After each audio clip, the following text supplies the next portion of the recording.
রমজানকে কাজে লাগানোর জন্যে আগে থেকেই প্রস্তুতির প্রয়োজন আছে। যে ব্যক্তি নামাজ পড়ে না 5 ওয়াক্ত, রমজানের প্রথম দিনেই সে 5 ওয়াক্ত নামাজি হয়ে যাবে, এটা কিন্তু ডিফিকাল্ট।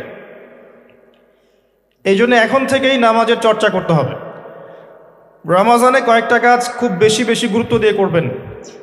1 নাম্বার, জামাতের সাথে 5 ওয়াক্ত সালাত পারা যাবে ইনশাআল্লাহ। 2 নাম্বার, নিজের মালের জাকাত দিয়ে দিবেন।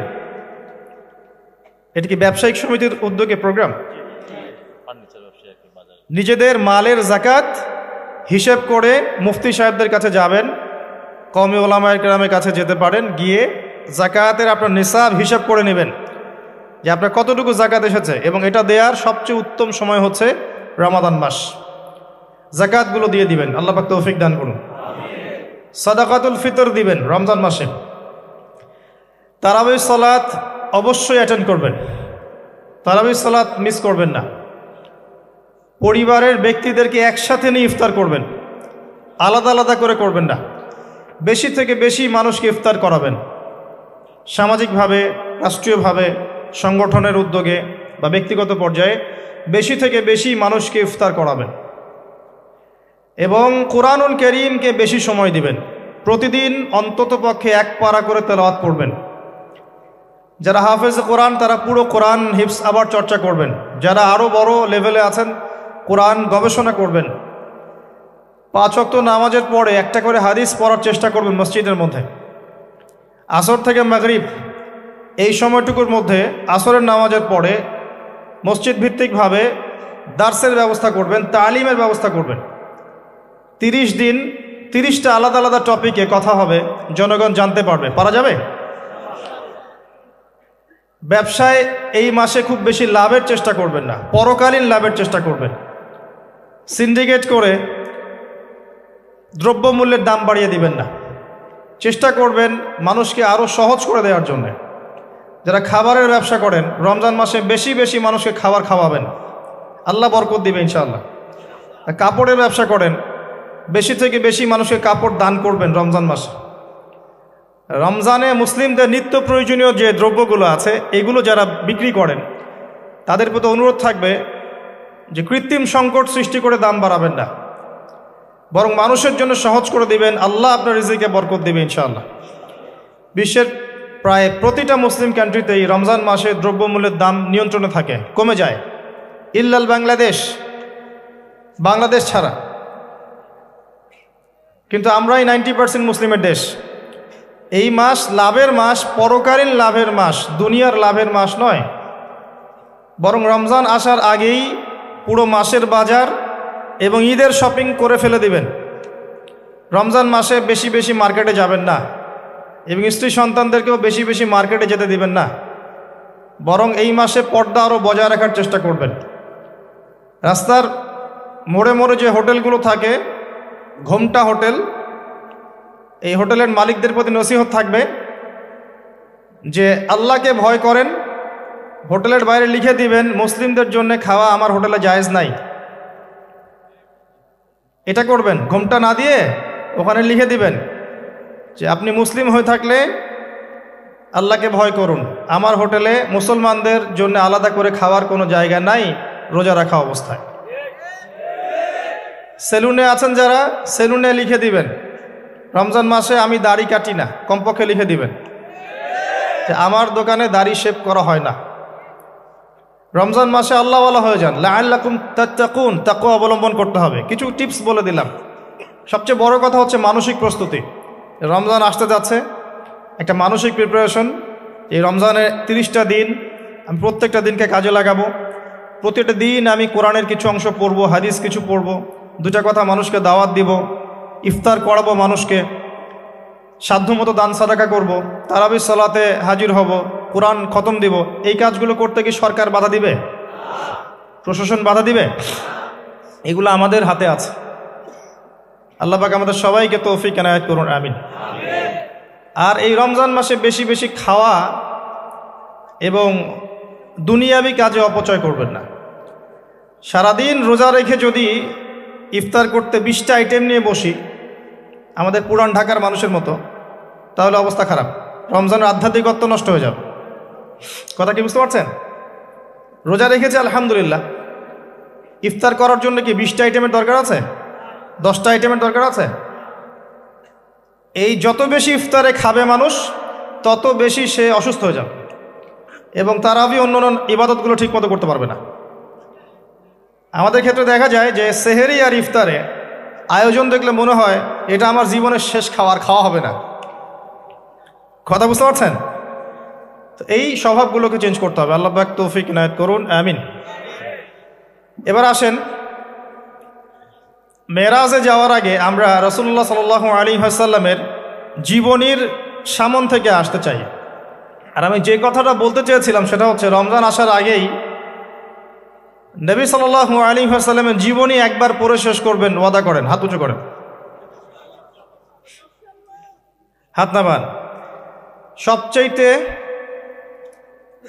সেরা বই আমার কাছে জীবনীর উপরে, নবী সাল্লাল্লাহু আলাইহি ওয়াসাল্লামের জীবনীর উপরে অনেক বই আছে, তবে আমার কাছে মনে হয় সবচেয়ে বেস্ট বইটা হচ্ছে আর রাহিকুল মাখতুম।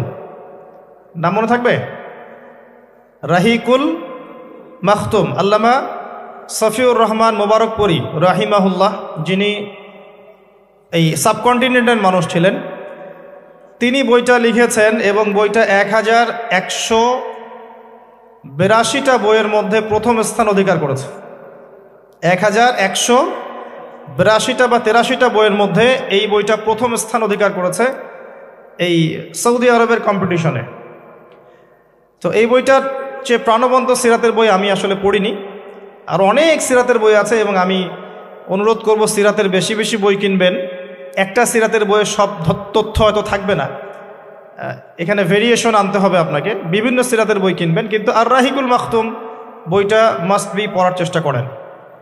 রমজান মাস আসার আগেই বইটা শেষ করবেন, ওয়াদা করেন ইনশাআল্লাহ। আল্লাহ পাক তৌফিক দান করুন। এবং রমজান মাস আসার আগেই কোরআন তেলাওয়াত শিখে নেবেন, ওয়াদা করেন। আগামীকাল থেকেই প্রয়োজনে স্থানীয় মসজিদে যিনি ইমাম আছেন বা মুয়াজ্জিন সাহেব আছেন বা মাদ্রাসা শিক্ষকরা আছেন, তাদের কাছে যাবেন। 1 থেকে 2 মাসের বেশি সময় লাগার কথা না আপনার তাজবিদ শিখতে। সবার তো শিখলেই বিশুদ্ধ হয়ে যাবে না। পড়তে পড়তে পড়তে পড়তে একটা পর্যায়ে আপনার মুখের মধ্যে জড়তা আল্লাহ কাটিয়ে দিবে, তখন আপনি ইনশাল্লাহ ফ্লুয়েন্টলি পড়তে পারবেন। কিন্তু শিখতে, নিয়মকানুনগুলো শিখতে 1 থেকে 2 মাসের বেশি লাগার কথা না। আর আমি জানি আপনারা জীবনে অনেক কিছুই পড়েছেন। আপনারা জীবনে এসএসসি, এইচএসসি, অনার্স মাস্টার সব করেছেন, বিবি এমবিএ করেছেন, ডক্টরেট ডিগ্রি অর্জন করেছেন, মেডিকেল সায়েন্স পড়েছেন, কঠিন কঠিন সাবজেক্ট পড়েছেন, বাংলা সাহিত্য পড়েছেন, উপন্যাস পড়েছেন, শরৎচন্দ্র, বঙ্কিমচন্দ্র, হুমায়ুন আহমেদ সব পড়ে শেষ করে ফেলেছেন। রবীন্দ্র নজরুল তো শেষ আগেই। ইংরেজিতে অনার্স করছেন, ইকোনমিক্সে অনার্স করছেন, ম্যানেজমেন্ট পড়ছেন, অ্যাকাউন্টিং পড়ছেন, কঠিন সাবজেক্ট পড়ছেন, ফিজিক্স কেমিস্ট্রি পড়ছেন, বায়োলজি পড়ছেন, কিন্তু 1-2 মাস 3 মাসের মধ্যে আপনি কোরআন শিখতে পারবেন না, এটা আসলে বিশ্বাসযোগ্য নয়। এই ক্যাপাবিলিটি আল্লাহ পাক আপনার মস্তিষ্কে দিয়েছেন, আল্লাহর ওয়াস্তে আপনি কাজে লাগান, ইনশাল্লাহ পরকালে আপনি সফল হবেন। রমজান আসার আগেই শিখতে হবে এই কারণে, যাতে রমজানের প্রথম দিন থেকেই আপনি তেলাওয়াত করতে পারেন, ডেইলি 1 পারা। পারা যাবে ইনশাল্লাহ। এই কোরআন কার উপর নাজিল হয়েছে? মুহাম্মদ সাল্লাল্লাহু আলাইহি ওয়াসাল্লামের প্রতি। কখন নাজিল হয়েছে আমাকে বুঝতে হবে। একটু বসেন, রিল্যাক্স হন, আমাকে দেখা না গেলে কোনো সমস্যা নেই, আমার কথাগুলো শুনেন। আর আমি তো জামাই না যে আমাকে দেখতেই হবে। তো নবী সাল্লাল্লাহু আলাইহি ওয়াসাল্লাম যে সময়ে তার উপরে কোরআন নাজিল হয়েছে, এই সময়টা একটু বুঝতে হবে। ওই যুগটাকে বলা হয় কি? আইয়ামে জাহিলিয়াত, মানে কি? অন্ধকারাচ্ছন্ন যুগ। ওই যুগে মৌলিকভাবে অনেক সমস্যা ছিল, কিন্তু মোটা দাগে 5টা সমস্যা ছিল। কয়টা? 5টা। এখান থেকে আমি মেরাজের দিকে যাব ইনশাল্লাহ। 5টা মৌলিক সমস্যা ছিল। 5টা সমস্যার প্রথম হচ্ছে শিরক। ওই যুগের মানুষরা আল্লাহর সাথে শিরক করত। তারা মূর্তি পূজা করত, তারা মাধ্যম পূজা করত, তারা কবর পূজা করত, তারা মৃত ব্যক্তির পূজা করত, তারা প্রকৃতির পূজাও করত কোনো কোনো ক্ষেত্রে। আর অল্প কিছু মানুষ ছিল নাস্তিক, অল্প কিছু, খুব বেশি না। এই যে শিরকের এই সমস্যাটা এখনকার বিশ্বের মধ্যে নাই। আচ্ছা, দ্বিতীয় সমস্যা ছিল রিবা বা সুদ। তাদের ম্যাক্সিমাম মানুষ সুদ ভিত্তিক অর্থনীতির সাথে জড়িত ছিল। এই সমস্যাটা কি এখনকার বিশ্বে নাই? আছে।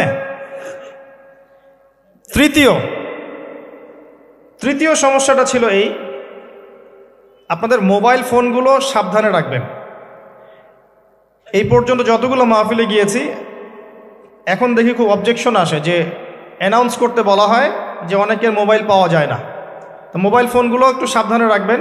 এখানে আল্লাহ না করুক এমন মানুষও আসতে পারে যার উদ্দেশ্য ভালো না, তো এটা একটু খেয়াল রাখবেন।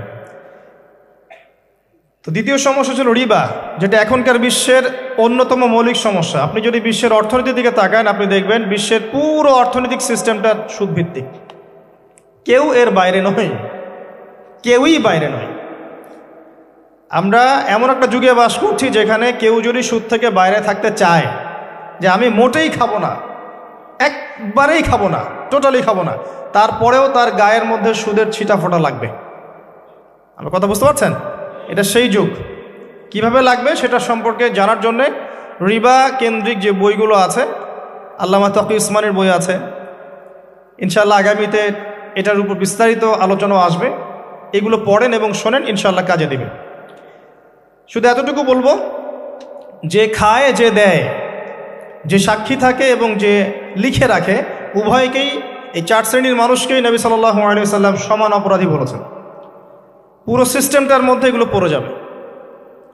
এমনকি যদি দেখেন আমি খাচ্ছি না, একটা ফ্ল্যাট বাসায় ভাড়া আছে, এই বাসা যে করেছে সে সুদের লোন নিয়ে করেছে, আমার ভাড়ার টাকা থেকে সে লোন শোধ করে, পরোক্ষভাবে আমিও সুদের সাথে জড়িত আছি। এটা সেই যুগ যেখানে আপনি বেঁচে থাকতে চাইলে পারবেন হয়তোবা, যদি আপনার তাকওয়া অনেক উঁচু লেভেলের হয়, কিন্তু ধুলিকণা আপনার গায়ে লাগবেই, আপনি বাঁচতে পারবেন না। তৃতীয় সমস্যা ছিল মাদক। আইয়ামে জাহিলিয়াতের তৃতীয় সমস্যা ছিল মাদক। এখনকার বিশ্বের দিকে আপনি তাকান, আপনি দেখবেন ম্যাক্সিমাম যুব সমাজ এই সমস্যায় নিপতিত আছে, আছে না? সেম সমস্যা। চতুর্থ সমস্যা ছিল নারীর অবমাননা। এটা সম্পর্কে বলার আমার কোনো প্রয়োজন নাই, যথেষ্ট বলেছি এই পর্যন্ত আমি। নারীকে যেভাবে আজকে আমরা পণ্যের ন্যায় ব্যবহার করছি, এটা আইয়ামে জাহিলিয়াতের সেই বন্যতাকেও হার মানিয়েছে। 5 নম্বর সমস্যা ছিল গোত্রীয় দ্বন্দ্ব, গোত্রীয় রক্তক্ষয়ী সংঘাত। এটা এখন বৈশ্বিক রূপ নিয়েছে। ধর্মের মধ্যে সংঘাত, পলিটিক্সের সংঘাত, বিশ্বের দেশগুলোর মধ্যে সংঘাত। এই যে এখন একটা নতুন সংঘাত চলছে, আল্লাহ জানে এটার মোড় কোন দিকে যাবে। যদিও এতটুকু মনে রাখবেন, বিশ্বের একটা শক্তি চায় যে বিশ্বে একটা পারমাণবিক যুদ্ধ হোক। তারা খুব করে চাচ্ছে বিশ্বে একটা পারমাণবিক যুদ্ধ হয়ে যাক। তাদের উদ্দেশ্য সফল হবে, বড় বড় পরাশক্তিরা একে অপরের সাথে মারামারি করে ধ্বংস হয়ে যাবে, প্রচুর মানুষ মারা যাবে, এবং তারা নতুন রুলিং স্টেট হিসেবে বিশ্বে আত্মপ্রকাশ করবে। একটা অংশটা চাচ্ছে, সেটা কারা আস্তে আস্তে বুঝতে পারবেন ইনশাআল্লাহ তাআলা। এই 5টা ছিল মৌলিক সমস্যা। এখন আপনি আপনার সমাজ এবং বিশ্বের দিকে তাকিয়ে দেখেন এই 5টা সমস্যা আছে কি নাই? আছে। এরকম একটা যুগে জন্ম নিয়েছেন প্রিয় নবী মুহাম্মদুর রাসূলুল্লাহ সাল্লাল্লাহু আলাইহি ওয়াসাল্লাম। এরকম সমাজে থেকেও তিনি কখনো পাপের ধার কাছেও যান নাই। বলেন সুবহানাল্লাহ। এরকম একটা সমাজে থেকেও যখন তিনি নবী হননি, তখনও পাপের ধার কাছেও তিনি যান নাই।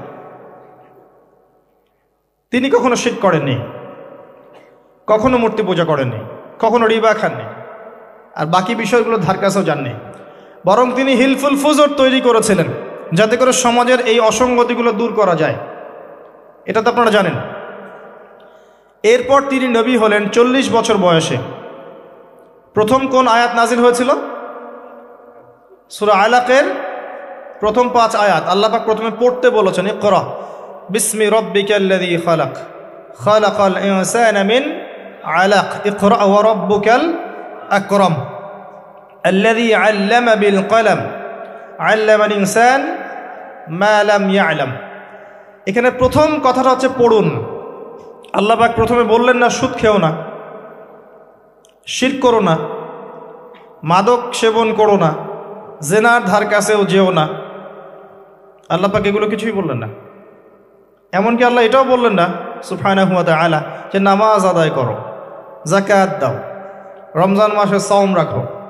আল্লাহ পাক কি বললেন? পড়ুন। আপনার জীবনের প্রথম ফরজ হচ্ছে পড়াশোনা করা। আমাদের জীবনের প্রথম ফরজ হচ্ছে পড়াশোনা করা। যে যত বেশি কনস্ট্রাকটিভ সিলেবাসে পড়াশোনা করবে তার অন্তর্দৃষ্টি তত বেশি সুদূর প্রসারী হবে ইনশাআল্লাহ তাআলা, এবং তার আমল আরও সুন্দর হবে, তার ব্যবহার সুন্দর হবে, চরিত্র সুন্দর হবে, তার মনুষ্যত্ব ভালো হবে। তার দ্বারা সমাজ, দেশ, রাষ্ট্র, উম্মাহ ভালো কিছু পাবে ইনশাআল্লাহ। অশিক্ষিত মূর্খ জনগণকে দিয়ে রাষ্ট্রের কোনো কাজ নাই, আছে? তবে শিক্ষাটা হতে হবে এমন জ্ঞান, ইকরা বিসমি রাব্বিকাল্লাযী খালাক। পড়ুন আপনার সেই রবের নামে যিনি আপনাকে সৃষ্টি করেছেন।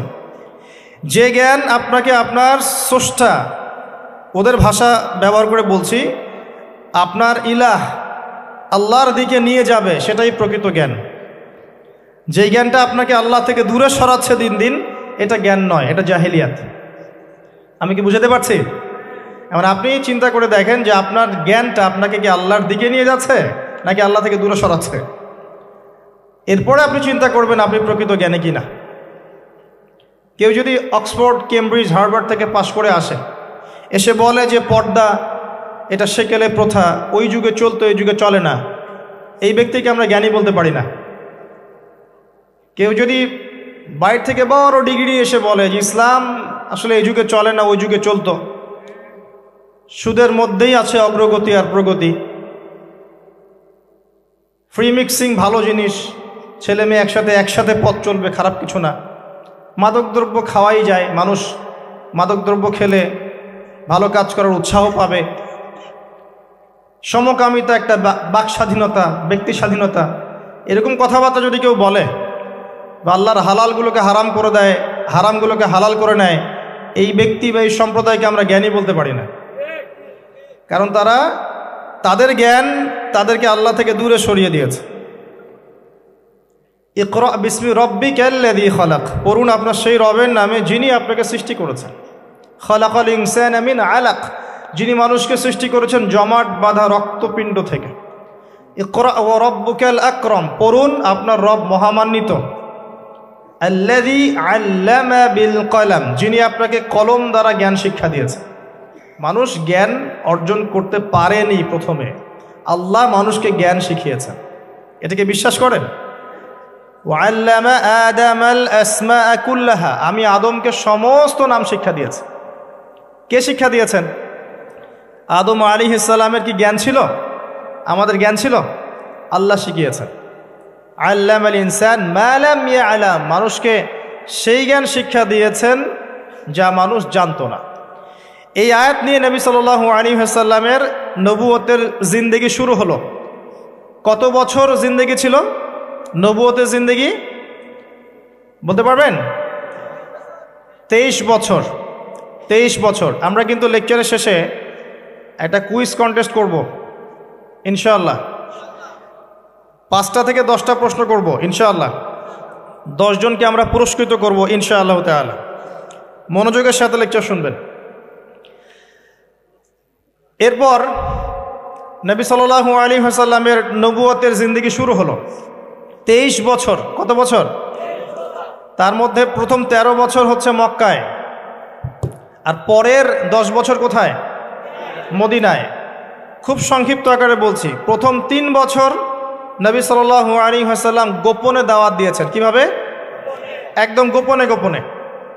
প্রথমে বাড়ির লোকজনকে, তারপর নিকট আত্মীয় যারা তাদেরকে, তারপর যাদের সাথে সম্পর্ক ভালো ক্লোজ তাদেরকে, এরপর আস্তে আস্তে আমভাবে।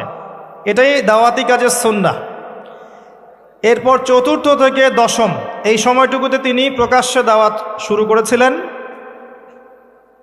তার সম্প্রদায়কে দাওয়াত দিলেন, যারা তার কথা বিশ্বাস করলো না, বেশিরভাগ মানুষই কুফরি করলো, বরং তারা ইসলাম যারা কবুল করেছে এদের উপরে নির্যাতন শুরু করলো। নির্যাতনের মাত্রা দিন দিন বাড়তে থাকলো। যখন হামজাহ এবং ওমর রাদিয়াল্লাহু আনহুমা তাদের মতো কিছু সাহাবী ইসলাম কবুল করলেন, ইসলাম তখন শক্তিশালী হওয়া শুরু করল।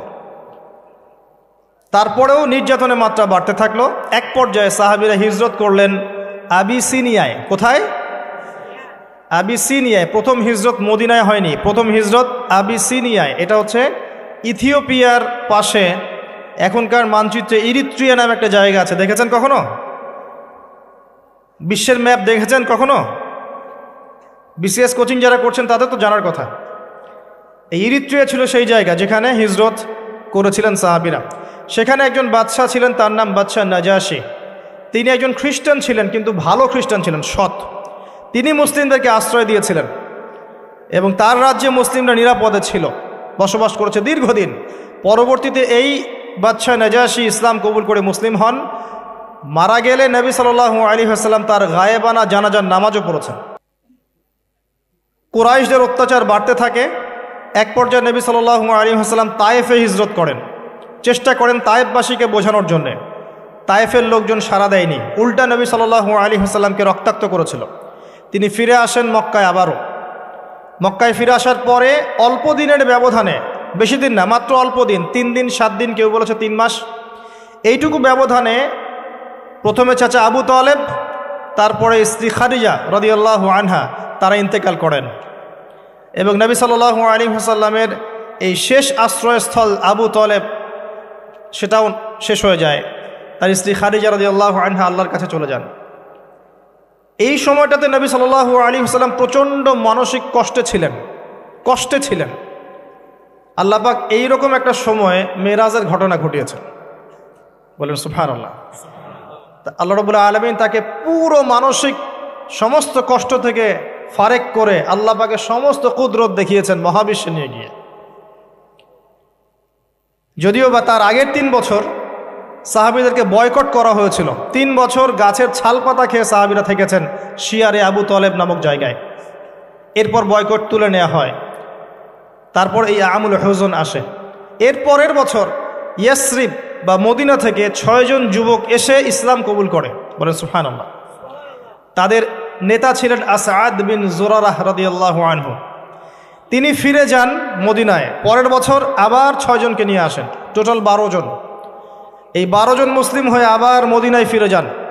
এই 12 জনের সাথে আল্লাহর নবী সাল্লাল্লাহু আলাইহি ওয়াসাল্লাম একজন সাহাবীকে পাঠিয়ে দেন দায়ী হিসেবে। তার নাম মুসআব বিন উমাইর রাদিয়াল্লাহু আনহু। মুসআব বিন উমাইর রাদিয়াল্লাহু আনহু। প্রশ্ন কিন্তু আসবে, ভালো করে মনে রাখতে থাকেন। এরপরে মুসআব বিন উমাইর রাদিয়াল্লাহু আনহু এই 12 জন সাহাবীর সাথে যান মদিনায়। মদিনার আগের নাম ছিল ইয়াসরিব। কি নাম? ইয়াসরিব। এর পরের বছর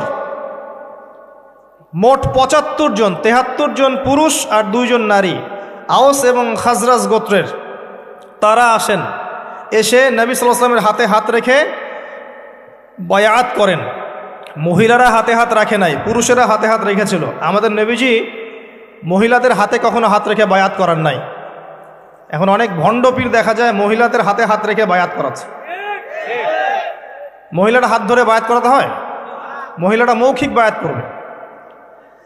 তো 75 জন সাহাবী এসে ইসলাম কবুল করে আবার চলে যান মদিনায়।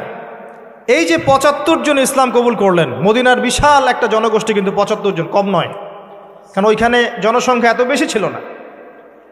তারপরের বছর নবী সাল্লাল্লাহু আলাইহি ওয়াসাল্লাম নিজে এবং সাহাবীরা সবাই গিয়ে হিজরত করেন মদিনায়। কথা বুঝতে পারছেন? এই যে নতুন একটা রাষ্ট্রের জন্ম হলো, মক্কা থেকে সবাই এখন মদিনায়। মক্কায় ঘরবাড়ি ছেড়ে দিয়ে নিঃস্ব হাতে, খালি হাতে, আল্লাহর উপর তাওয়াক্কুল করে।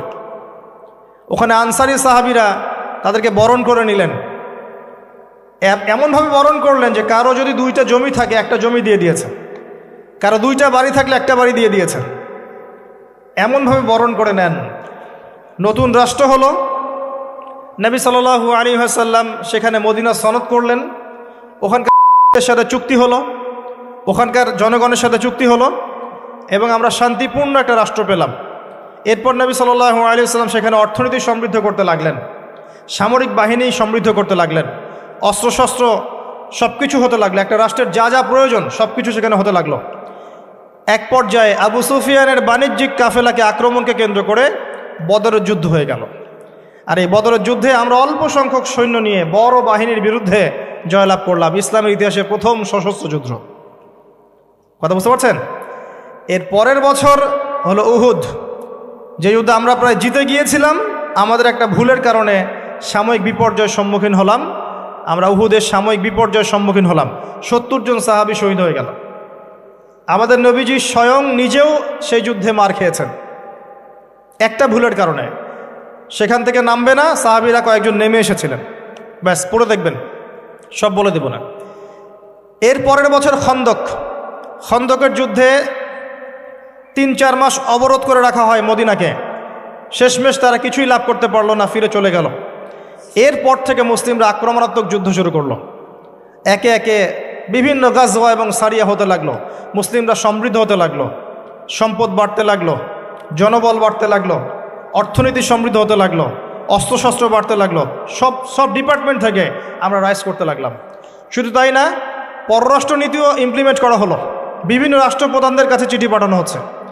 এর মধ্যে একবার নবী সাল্লাল্লাহু আলাইহি ওয়াসাল্লাম স্বপ্নে দেখলেন তিনি মক্কা তাওয়াফ করছেন, কাবা তাওয়াফ করছেন। সাহাবীরা বুঝে নিলেন যে আমরা মক্কায় যাচ্ছি।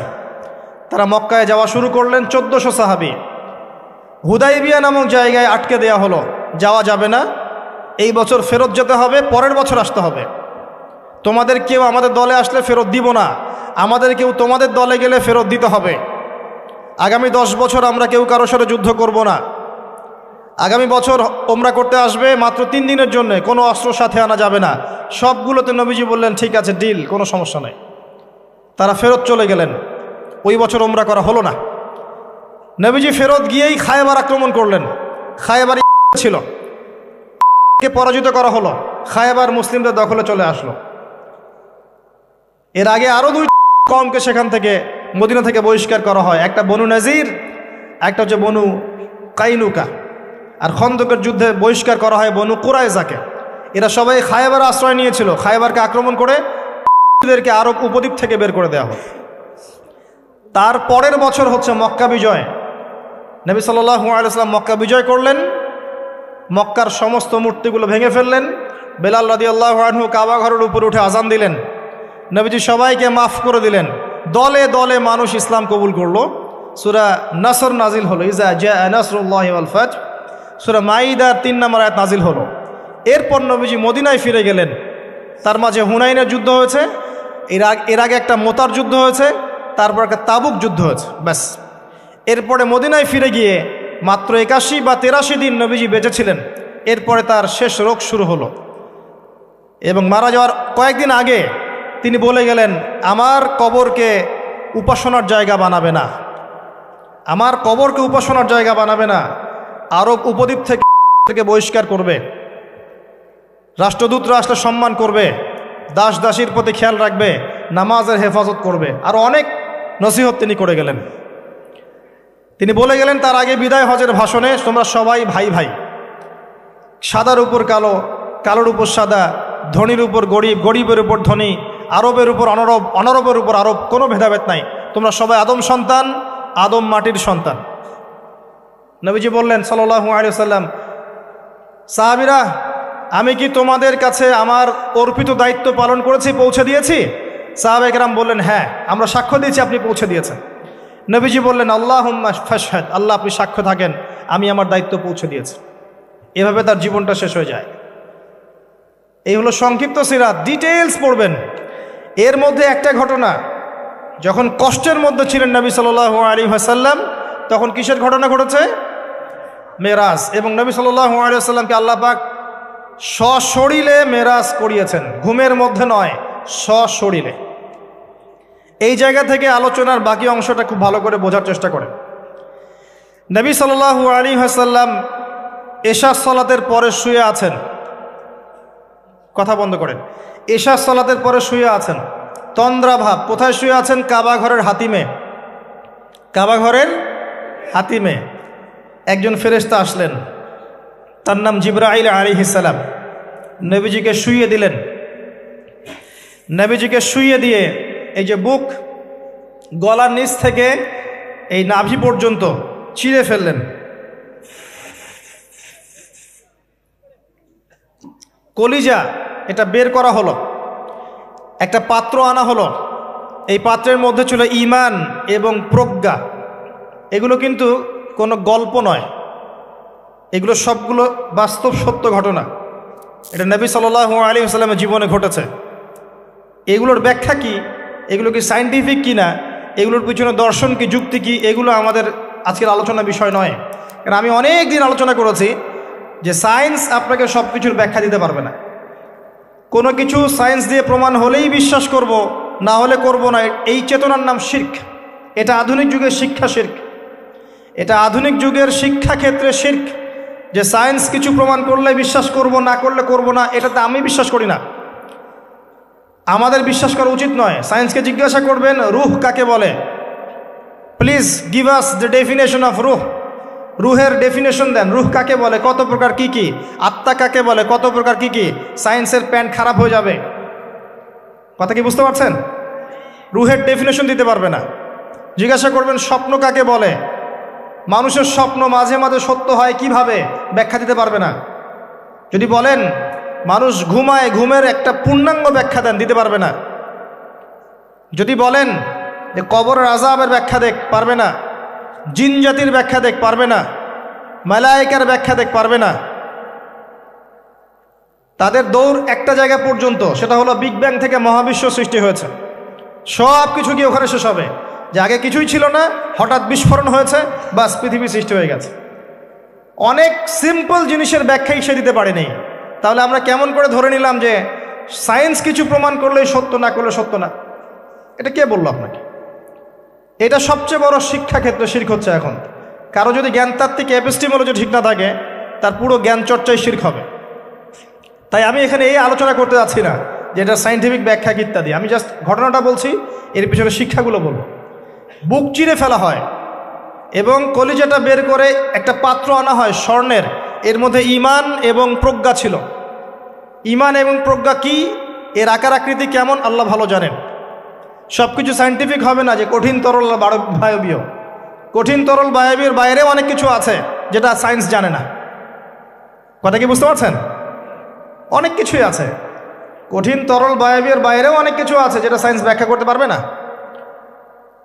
ঈমান এবং প্রজ্ঞার এই পাত্রে কলিজাটা ডুবানো হয়, ধুয়ে পরিষ্কার করে আবার আগের জায়গায় ফিট করে দেওয়া হয়।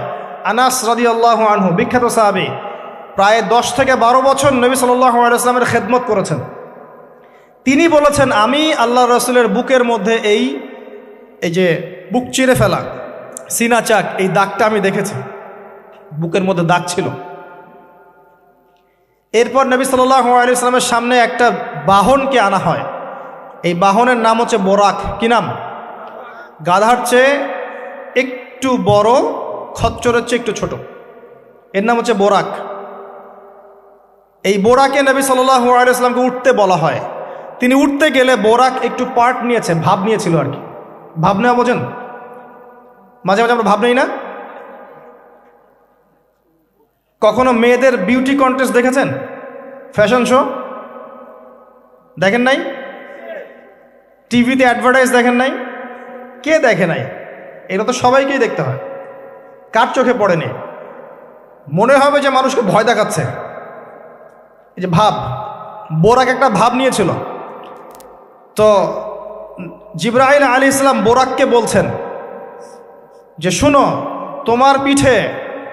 তোমার পিঠে মুহাম্মদ সাল্লাল্লাহু আলাইহি ওয়াসাল্লামের চেয়ে উত্তম কোনো মানুষ এখনো বসে নাই, আর মুহাম্মদ সাল্লাল্লাহু আলাইহি ওয়াসাল্লামের চেয়ে প্রিয় এবং সম্মানিত মহান কোনো ব্যক্তি আল্লাহর কাছে নাই। অতএব তুমি এত পার্ট নিও না। তখন বোরাক ঘামতে শুরু করে। আমি যে কথাগুলো বলছি এগুলো সহিহ বুখারীর মধ্যে আছে, সহিহ মুসলিমের মধ্যেও আছে এবং অন্যান্য সিরাতের গ্রন্থগুলোর মধ্যে আছে। আমি এক জায়গায় করে কথাটা বলার চেষ্টা করছি। এরপর বোরাক ছুটতে শুরু করে। নবীজি বলছেন, বোরাকের ছোটার গতিটা এমন ছিল যে আমরা আমাদের দৃষ্টি যতদূর পর্যন্ত যায়, সে তার একটা পা অতদূর পর্যন্ত ফেলছে। এখনকার রকেটগুলোর গতি দেখেছেন? এই মহাবিশ্ব যত অভিযান, আমাদের ধারণা যে এই মেরাজের ঘটনাকে কেন্দ্র করেই হয়েছে। এই থিওরিগুলো ওরা পেত না।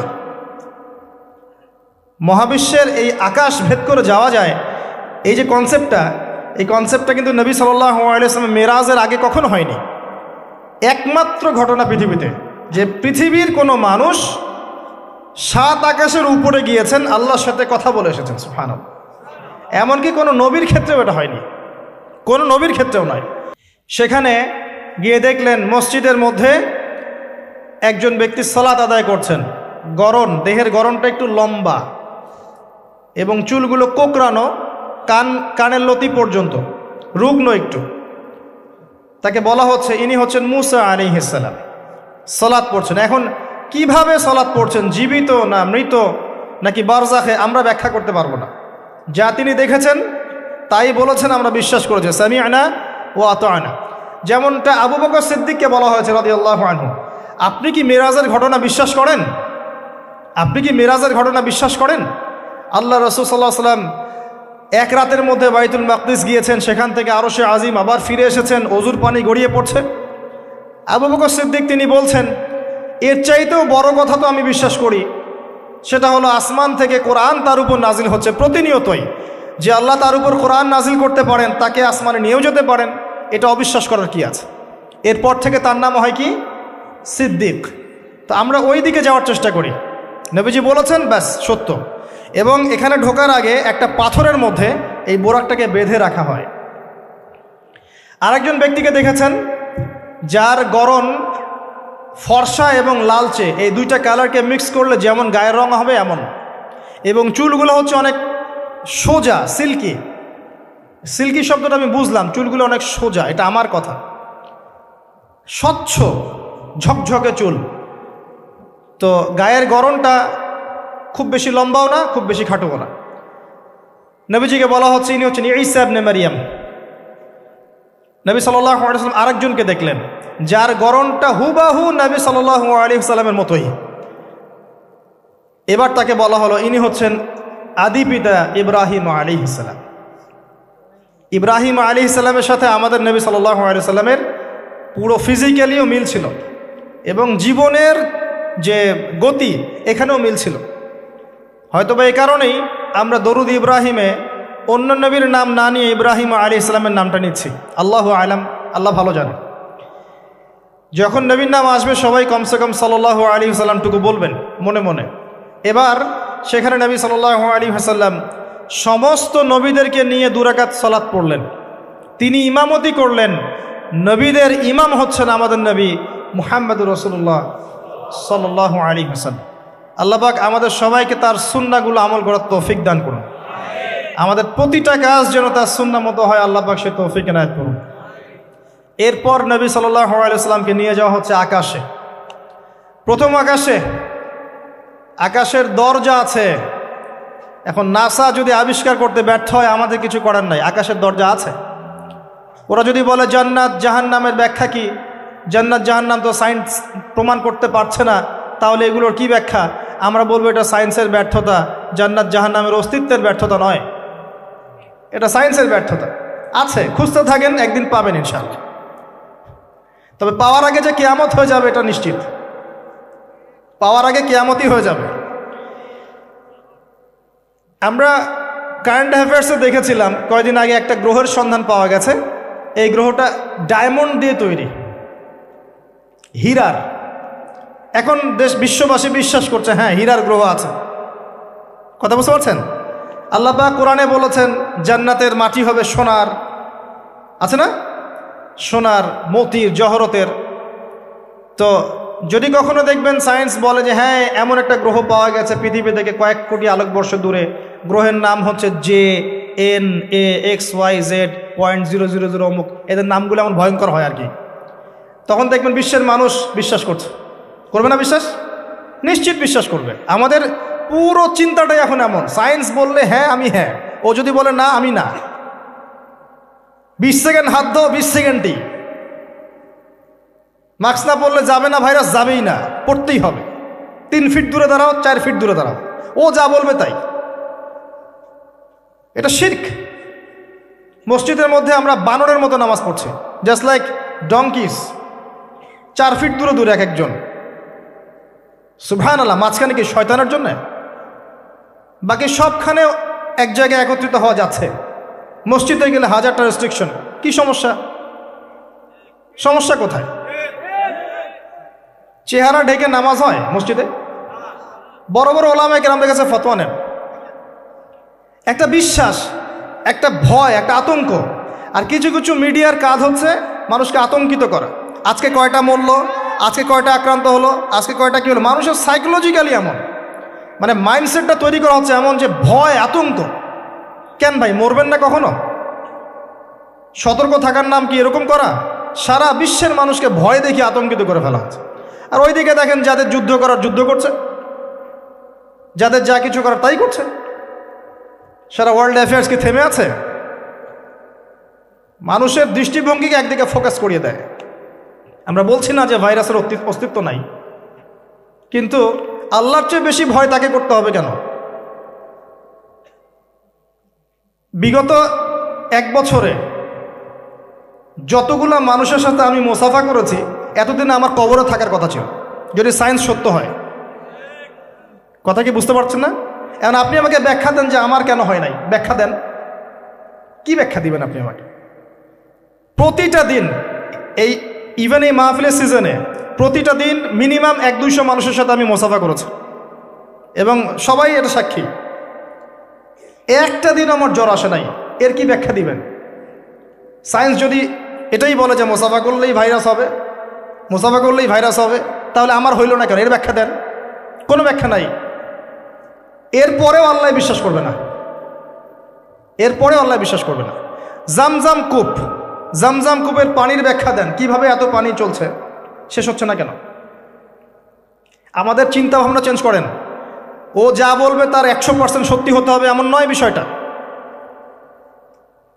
এর উপরে আল্লাহ পাকের জ্ঞান আছে, আল্লাহর হুকুম চলে, আল্লাহর হুকুমই সব কিছু। এর বাইরে মানুষ প্রোটেকশন নিবে, সুস্থ থাকবে, সে তার মেডিকেল রুটিনগুলো ঠিকঠাক মতো চলবে, ঠিক আছে, কিন্তু এত বেশি কেন মাথায় নিতে হবে যে আল্লাহকেই মানুষ ভুলে যাচ্ছে?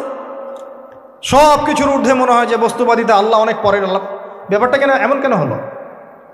আমরা দিন দিন আমাদের সাইকোলজি এমন জায়গায় নিয়ে যাচ্ছি যে চিন্তা ক্ষেত্রে আমরা বুদ্ধিবৃত্তিকভাবে শিরক করছি। আল্লাহ পাক বোঝার তৌফিক দান করুন, আমিন। আসেন, কোন জায়গায় ছিলাম? প্রথম আকাশ, আকাশের দরজা আছে, নক করা হচ্ছে। আরেকটা কথা বলি, এই পুরো মহাবিশ্বে যতদূর পর্যন্ত আলোচনা হয়েছে এগুলো প্রথম আকাশের অন্তর্ভুক্ত, এরপরে দ্বিতীয় আকাশ। কথা কি বুঝতে পারছেন? এই সব কিছু প্রথম আকাশের মধ্যে, এত গ্যালাক্সিস, এত গ্রহ, এত নক্ষত্র সব কিছু। ওই দিক থেকে আওয়াজ আসছে যে কে আপনারা, কে? জিবরাইল আলাইহিস সালাম বলছেন আমি জিবরিল। ওই দিকের প্রহরী বলছেন আপনাকে কি পাঠানো হয়েছিল? জিবরিল আমিন বলছেন হ্যাঁ, আমাকে পাঠানো হয়েছে। আপনার সাথে কে? আপনার সাথে, আমার সাথে মুহাম্মদুর রাসূলুল্লাহ সাল্লাল্লাহু আলাইহি ওয়াসাল্লাম। দরজা খুলে দেয়া হল, প্রবেশ করা হলো। তিনি দেখলেন একজন ব্যক্তি একবার ডানে তাকাচ্ছেন, একবার বামে তাকাচ্ছেন। ডান দিকে তাকাচ্ছেন, হাসছেন, বাম দিকে তাকাচ্ছেন, কাঁদছেন। নবী সাল্লাল্লাহু আলাইহি ওয়াসাল্লাম জিজ্ঞাসা করলেন উনি কে আর উনি এমন করছেন কেন? তাকে বলা হলো তিনি হচ্ছেন আমাদের সবার আদি পিতা আদম আলাইহিস সালাম। যখন ডান দিকে দেখছেন, ডান দিকের রূহগুলো হচ্ছে জান্নাতি রূহ, এগুলোকে দেখে তিনি হাসছেন, তার সন্তানদের মধ্যে এই মানুষগুলো জান্নাতে যাবে। যখন বাম দিকে তাকাচ্ছেন, তার সন্তানদের এই রূহ দেখে তিনি কষ্ট পাচ্ছেন, এরা জাহান্নামে যাবে। আর আমি বলে রাখি, সহিহ বুখারীতে 4 বার হাদিসে এসেছে যে আদম আলাইহিস সালামকে কিয়ামতের মাঠে আল্লাহ পাক ডেকে নিয়ে আসবেন এবং বলবেন তোমার সন্তানদের মধ্য থেকে জান্নাতি জাহান্নামী আলাদা করে দাও। আদম আলাইহিস সালাম বলবেন কতজন হে আল্লাহ? আল্লাহ বলবেন প্রতি 1000-এ 999 জনকে জাহান্নামের জন্য আলাদা করে দাও। বলেন নাউযুবিল্লাহ, ইন্না লিল্লাহ ওয়া ইন্না ইলাইহি রাজিউন। প্রত্যেক 1000-এ 999 জন মানুষ জাহান্নামে যাবে। আল্লাহ পাক আমাদেরকে হেফাজত করুন, আমিন। তবে সবচেয়ে বেশি মানুষ যারা জান্নাতে যাবে তারা এই উম্মতের মধ্যে, এটা সুখবর। সবচেয়ে বেশি মানুষ যারা জান্নাতে যাবে তারা এই উম্মতে মুহাম্মাদের মধ্যেই হবে। তারপরেও আরেকটা দুঃসংবাদ, যে এই উম্মতের মধ্যে 73টা দল হয়ে যাবে, যার মধ্যে 72 দল জাহান্নামে যাবে, একটা দল জান্নাতি। মা আলা আলাইহি ওয়া আসহাবি, আমি যার উপরে আছি, আমার সাহাবীরা যার উপরে আছেন। অতএব আমরা আমাদের আকীদা আমলগুলোকে আল্লাহ রাসূল সাল্লাল্লাহু আলাইহি ওয়াসাল্লাম এবং সাহাবীদের আকীদা আমলের সাথে মিলাই, ইনশাআল্লাহ আমরা জান্নাতে যাব। আরেকটা কথা হচ্ছে, এই উম্মতের মধ্যে যারা শিরক না করে মারা যাবে,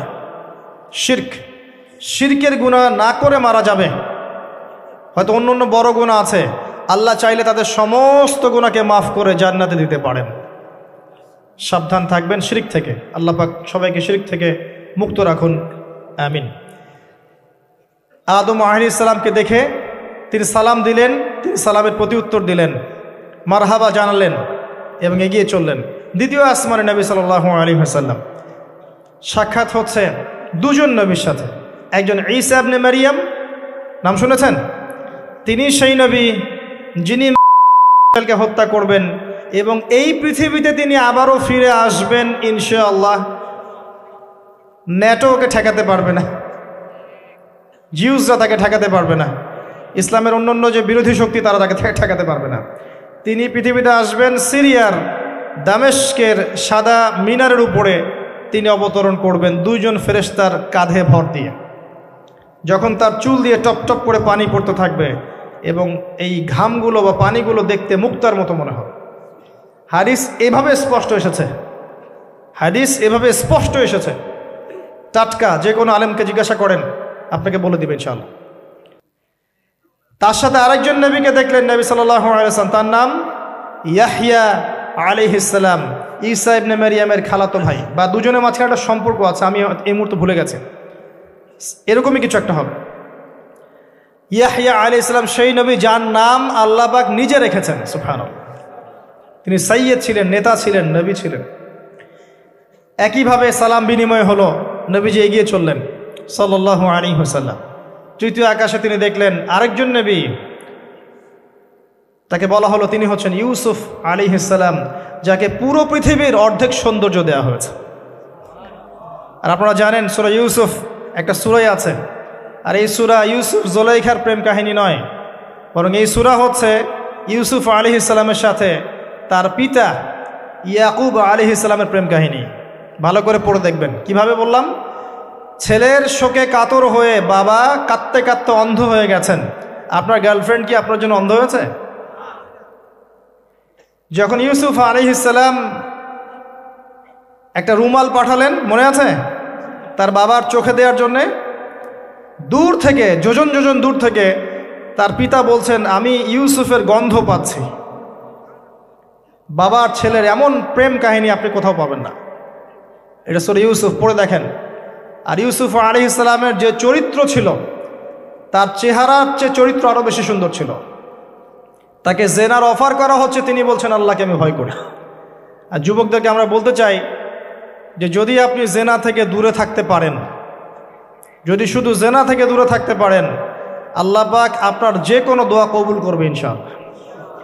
নিশ্চিত মৌতের হাত থেকে আল্লাহ আপনাকে বাঁচাতে পারেন যদি আপনি জেনা ছাড়তে পারেন। জেনা মানে শুধু ফিজিক্যাল রিলেশন নয়, জেনা মানে রাতের বেলা জেগে কথা বলাও, অনলাইনে চ্যাটিং করাও, আপনার বান্ধবীর সাথে কফি খাওয়াও, সব কিছুই জেনার অন্তর্ভুক্ত। এগুলো ছাড়তে পারলে আল্লাহ পাক আপনার দোয়া কবুল করবেন। ওইভাবে যে 3 জন ব্যক্তি গুহায় আটকা পড়েছিল, মনে আছে? গুহার মুখের মধ্যে একটা পাথর এসে গেল, সবাই বলছে আজকে আর বাঁচার বুদ্ধি নাই, নিজের আমল দিয়ে আল্লাহর কাছে বাঁচতে চাও। তার মধ্যে একজন বলছে আল্লাহ, আমার চাচাতো বোন ছিল, তাকে পেতে চাইতাম। সে রাজি হয়ে গিয়েছিল 100 স্বর্ণ মুদ্রার বিনিময় করতে তার রানের মাঝখানে। সে ওই সময় বলেছে তুমি আল্লাহকে ভয় করো, আমি মুদ্রাও দিয়ে দিয়েছি, ওখান থেকে আমি জেনা না করে চলে আসছি। আল্লাহ, এই কাজ যদি তোমার পছন্দ হয়ে থাকে, আজকে এই মৃত্যুর হাত থেকে আমাকে বাঁচাও। ওই পাথর সরে গেল। এটা দলিল দিলাম, জেনা ছাড়তে পারলে আপনার দোয়া, যে কোনো দোয়া আল্লাহ কবুল করবে ইনশাআল্লাহ। শুধু তাই নয়, আরশে আজিম আল্লাহ পাকের সবচেয়ে বড় সৃষ্টি। এর নিচে আল্লাহ পাক 7 শ্রেণীর মানুষকে ছায়া দিবেন। তার মধ্যে এক শ্রেণী হচ্ছে সেই যুবক যাকে কোনো সুন্দরী নারী আহ্বান করেছে খারাপ কাজ করার জন্যে, উচ্চ বংশের, সে বলেছে আমি আল্লাহকে ভয় করি। পারবেন ইউসুফের মতো হতে? আল্লাহ পাক তৌফিক ইনায়াত করুন, আমিন। আপনি জেনা থেকে দূরে থাকেন, আল্লাহ পাক আপনার ঘরে খাদিজা রাদিয়াল্লাহু আনহার মতো মেয়ে দিবে ইনশাআল্লাহ। আপনি 10টা ঘাটের পানি খেয়ে আসবেন, দেখবেন এমন বউ আল্লাহ কপালে জুটাইছে, সে মাশাআল্লাহ 20 ঘাটের পানি খাওয়া। হ্যাঁ, কিফাউন কিরাম, আল্লাহ পাক একদম দুনিয়াতে ইকুয়ালি ডিল করেন, ইকুয়ালি ডিল করেন। আল্লাহ পাক আপনাদের প্রত্যেকের পারিবারিক জীবনটা সুখী করুন, দোয়া করি, আমিন। ইউসুফ আলাইহিস সালাম তারপরে এগিয়ে চললেন, আর প্রত্যেক আকাশেই মারহাবা মুসাফা হচ্ছে এবং সালাম হচ্ছে। চতুর্থ আকাশে নবী সাল্লাল্লাহু আলাইহি ওয়াসাল্লাম দেখছেন ইদ্রিস আলাইহিস সালাম। ইদ্রিস আলাইহিস সালামের কথা সূরা মারিয়ামের মধ্যেও আছে, পড়ে দেখবেন। সালাম বিনিময় হলো, নবীজি এগিয়ে চললেন। পঞ্চম আকাশে তিনি দেখছেন হারুন আলাইহিস সালাম। কার ভাই? মুসা আলাইহিস সালামের ভাই। তিনি কিন্তু মুসা আলাইহিস সালামের সাথে ফেরাউনের সামনে গিয়ে দাওয়াত দিয়েছেন, মনে আছে? আরেকটা কথা বলি, কোরআনে দাড়ির দলিল আছে? দাড়ি বলবে নাই। কোরআনে কোথায় দাড়ির দলিল আছে বলেন তো দেখি, কে বলতে পারবেন? কঠিন প্রশ্ন। 500 টাকা পুরস্কার দেবো আমার পক্ষ থেকে, জান। যদিও 500 কোনো টাকাই না, টাকার মান দিন দিন কমছে। কোন সূরায় দাড়ির কথা আছে কে বলতে পারবেন? আলেম ওলামা বাদ, তারা তো পারবেন। আমরা সিভিলিয়ানদের জিজ্ঞাসা করছি, সাধারণ জনগণ। কে পারবেন বলেন? কোন সূরায় দাড়ির কথা আছে? দাড়ি কোরআনে একটা জায়গায় দাড়ির কথা আছে, কে বলতে পারবেন? দেখছেন, আল কোরআনের আলো ঘরে ঘরে যা আলো, তাই না? স্লোগান দিয়ে কাজ হবে না ভাই, প্রত্যেক ঘরে ঘরে কোরআনওয়ালা মানুষ তৈরি করতে হবে, তারপরে আলো অটোমেটিক ঘরে ঘরে জ্বলবে ইনশাআল্লাহ। আচ্ছা যাক, আমার টাকা বেঁচে গেল। সূরা তহায় আছে। কোথায় আছে? সূরা তহার মধ্যে আছে। একটা জায়গায় দাড়ির কথা আছে, সেটা হচ্ছে হারুন আলাইহিস সালামের দাড়ি। কার দাড়ি? হারুন আলাইহিস সালামের দাড়ি। মুসা আলাইহিস সালাম ফেরাউন থেকে এই যে দলবল নিয়ে পার হওয়ার পরে, বনু ইসরায়েলকে নিয়ে পার হওয়ার পরে আল্লাহ পাক তাকে 40 দিন ডেকেছেন তুর পাহাড়, মনে আছে? তুর পাহাড়ে তিনি গেছেন। এই ফাঁকে বনু ইসরায়েল শিরক করা শুরু করেছে, এই যে বাছুর পূজা শুরু করেছে, মনে আছে? পড়েন নাই কখনো? বাছুর পূজা শুরু করেছে। মুসা আলাইহিস সালাম তাওরাত নিয়ে আসছেন, এসে দেখছেন যে কওমের এই অবস্থা। তিনি রাগে তাওরাত ছুঁড়ে মারলেন। তিনি প্রচণ্ড ব্যক্তিত্ব সম্পন্ন মানুষ ছিলেন, গায়রতওয়ালা। রাগে তাওরাত ছুঁড়ে মারলেন এবং এসে এই যে হারুন আলাইহিস সালাম যাকে রেখে গিয়েছিলেন যে কওমকে দেখাশোনা করবে, তার দাড়ি চিপে ধরলেন। তুমি থাকতে এরা এই অবস্থায় গেল কিভাবে? এক হাতে দাড়ি, এক হাতে চুল, চেপে ধর। তুমি থাকতে এই অবস্থা হইল কিভাবে? সূরা তহা পড়ে দেখেন। তখন হারুন আলাইহিস সালাম বলছেন যে হে আমার ভাই, আমার দাড়ি আর চুল ধরো না, এই একটা জায়গায় আছে। তার মানে দাড়ি পাওয়া যাচ্ছে কোরআনে। কিছু মানুষ তো এখন বলে কোরআন মানি, হাদিস মানি না, তাই না? ওই অজুহাত দিয়ে এখন দাড়ি রাখে না, বলে কোরআনে তো দাড়ির কথা নাই, রাখবো কেন? সুবহানাল্লাহ। আপনারাও কি এটা বিশ্বাস করেন যে আমরা শুধু কোরআন মানবো, হাদিস মানবো না? স্পষ্ট কুফরি, স্পষ্ট কুফরি। কোরআন এবং হাদিস একসাথে মিলেই শরিয়া। শুধু কোরআন মানি, হাদিস মানি না, এটা বলতে গিয়ে সে বোঝাচ্ছে সে আসলে কোরআনও মানে না। কোরআনে আল্লাহ বলেছেন ওয়ামা আতাকুমুর রাসূল ফাখুযুহ, রাসূল যা দিয়েছেন নিয়ে নাও। ওয়ামা নাহাকুম আনহু ফানতাহু, যা থেকে নিষেধ করেছেন দূরে থাকো। তাহলে সুন্নাহ না মানলে আপনি কিভাবে কোরআন মানবেন? কথা কি বুঝতে পারছেন? আসেন, হারুন আলাইহিস সালাম সালাম বিনিময় হলো, চললেন। তারপরে ষষ্ঠ আসমানে গিয়ে দেখলেন মুসা আলাইহিস সালাম, সেই যে ব্যক্তি। সালাম বিনিময় হলো, চলে যাচ্ছেন, আর মুসা আলাইহিস সালাম কাঁদছেন, কান্না করছেন। জিজ্ঞাসা করা হলো কেন কান্না করছেন? তিনি বললেন আমার পরে একজন যুবক নবী হবে যার উম্মত আমার চেয়ে বেশি জান্নাতে যাবে, এটা চিন্তা করে আমি কান্না করছি। তিনি হচ্ছেন মুহাম্মদুর রাসূলুল্লাহ সাল্লাল্লাহু আলাইহি ওয়াসাল্লাম। তারপরে গিয়ে চললেন সপ্তম আসমান। সেখানে সপ্তম আসমান মানে 7 নম্বর মহাবিশ্ব, সেখানে গিয়ে দেখলেন যে বাইতুল মামুর নামে একটা জায়গা আছে, ঠিক কাবা ঘরের একদম এক্স্যাক্টলি উপরে, একদম সোজা উপরে বাইতুল মামুর নামে একটা জায়গা আছে। এটা হচ্ছে ফেরেশতাদের ইবাদতের জায়গা, তারা সেখানে তাওয়াফ করেন। প্রতিদিন 70,000 ফেরেশতা, প্রতি মুহূর্তে 70,000 ফেরেশতা এখানে তাওয়াফ করে, এবং যার একবার তাওয়াফের সুযোগ হয়েছে সে আর কখনো সুযোগ পাবে না, শেষ। আল্লাহ পাকের ফেরেশতাদের সংখ্যা চিন্তা করেন তাহলে। এবার সেখানকার দেয়ালে হেলান দিয়ে আছেন ইব্রাহিম আলাইহিস সালাম, তার চেহারা একদম মুহাম্মদ সাল্লাল্লাহু আলাইহি ওয়াসাল্লামের মতো, এবং অনেক ছোট ছোট বাচ্চা তার সামনে খেলা করছে। ওই যে বাচ্চা কোরবানির কথা মনে আছে, যেসব মুমিন মুসলিমদের ছোট ছোট বাচ্চা কাচ্চারা নাবালক অবস্থায় মারা যায় না, তাদের আত্মাগুলো সেখানে চলে যায়, তারা সেখানে খেলা করতে থাকে। যারা পিতা পায়নি, যখন পিতার কথা মনে হয় খেলতে খেলতে, তখন তারা ইব্রাহিম আলাইহিস সালামের কাছে দৌড় দেয়। মায়ের কথা মনে হলে তার স্ত্রীর কাছে দৌড় দেয়। আমাদের যাদের সন্তান 2-1 মারা গেছে, এটা আমাদের পরকালে অ্যাসেট, পরকালের সম্পত্তি। কিয়ামতের মাঠে ওই ছেলে ওই মেয়ে আপনার হাত ধরবে, আঙ্গুল ধরে ফেলে বলবে, আল্লাহ আমার বাবাকে মাফ করে দাও, না হলে আমি জান্নাতে যাব না। তাই বেশি বেশি বাচ্চা কাচ্চা নিতে হয় সামর্থ্য অনুযায়ী, আর সামর্থ্য আল্লাহ দিবেন। যখন আপনি 4-5টা এরকম করে বাচ্চা কাচ্চা নিবেন, 2-1টা বাচ্চা মারা যেতে পারে, এগুলো আপনার পরকালের সম্পত্তি। আর এখন তো আমাদের জেনারেশনকে রেস্ট্রিক্টেড করার জন্যে 2টো সন্তানের বেশি নয়, 1টি হলে ভালো হয়। সুবহানাল্লাহ। মুসলিমদেরকে চতুর্দিক থেকে চাপে ফেলা, চতুর্দিক থেকে গলা চিপে ধরা। আর কি জনশক্তিতে রূপান্তরিত হলে কোনো সমস্যা আছে? চাইনিজদের জনসংখ্যা কত? চায়নার জনসংখ্যা কত? ম্যাক্সিমাম জনগণকে তারা জনশক্তিতে রূপান্তরিত করেছে। এই আপনার পশ্চিমারায় ন্যাটো ম্যাটো যত কিছু আছে, চায়নার এগেনস্টে কথা বলুক দেখি কত বড় সাহস। সারা বিশ্বকে নিয়ন্ত্রণ করে ফেলছে ওরা এখন। কই, তারা তো আর তারা যখন দেখেছে যে আমাদের আর প্রয়োজন নাই, তখন তারা একটা লস দিয়েছে ওদের কান্ট্রিতে। এটা মুসলিমদের জন্য প্রযোজ্য নয়। যাই হোক, সন্ততি ওখানে গিয়ে মারা গেলে আপনার অ্যাসেট। এরপরে আসেন যারা ইচ্ছা করে সন্তান হত্যা করছে, গর্ভের সন্তান যখন জানছে যে এটা মেয়ে, তখন তাকে ফেলে দিচ্ছে।